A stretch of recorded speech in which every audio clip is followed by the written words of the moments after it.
Cease fire की आड़ में हिजबुल्लाह पर हमला।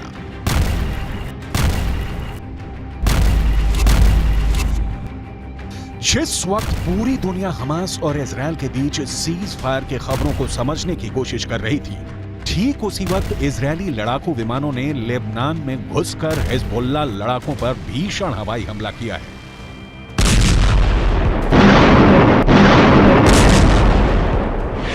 से 25 लड़ाकू विमानों ने हिजबुल्लाह के उन ठिकानों पर सटीक हमला किया है जहां से पिछले 24 घंटे में उत्तरी इजराइल पर हमले हो रहे थे। 1.5 महीने से ज्यादा की जंग में भले ही गाजा पट्टी को इजरायली सेना ने रौंद दिया हो, लेकिन हमास का मरते दम तक साथ देने की कसम खाने वाले हिजबुल्लाह ने हूथी विद्रोहियों के साथ मिलकर इजराइल को तबाह करने का ऐलान कर दिया है।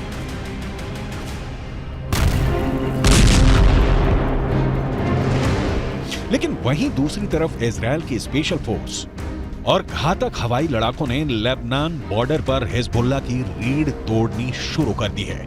अब आप ये जान लीजिए कि पिछले 24 घंटे में इजरायली वायुसेना ने हिजबुल्लाह लड़ाकों को कितना नुकसान पहुंचाया है।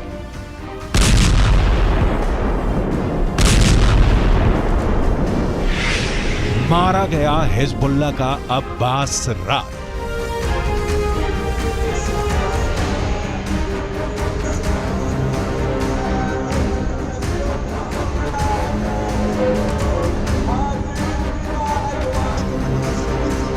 इजरायली सेना ने लेबनान के विद्रोही गुट हिजबुल्लाह पर अपने हमले बेहद तेज कर दिए हैं। ईरान समर्थित हिजबुल्लाह का दावा है कि 22 नवंबर को इजरायली हमले में उसके 5 लड़ाके मारे गए हैं। इनमें हिजबुल्लाह के वरिष्ठ सांसद का बेटा भी शामिल है। हिजबुल्लाह ने बयान जारी कर बताया कि इजरायली हमले में हिजबुल्लाह के संसदीय गुट के प्रमुख मोहम्मद राद के बेटे अब्बास राद की मौत हो चुकी है। हिजबुल्लाह की ओर से मारे गए 4 दूसरे लड़ाकों की पहचान और फोटो भी जारी की है। मोहम्मद राद के परिवार से जुड़े एक सदस्य के मुताबिक हिजबुल्लाह के वरिष्ठ सांसद मोहम्मद राद के बेटे अब्बास राद को बीट याहुन के घर में इजरायली हवाई हमले में मारा गया है। इस हमले के दौरान कई लड़ाकों की दक्षिण लेबनान के बीट याहुन में एक घर में मौत हुई है।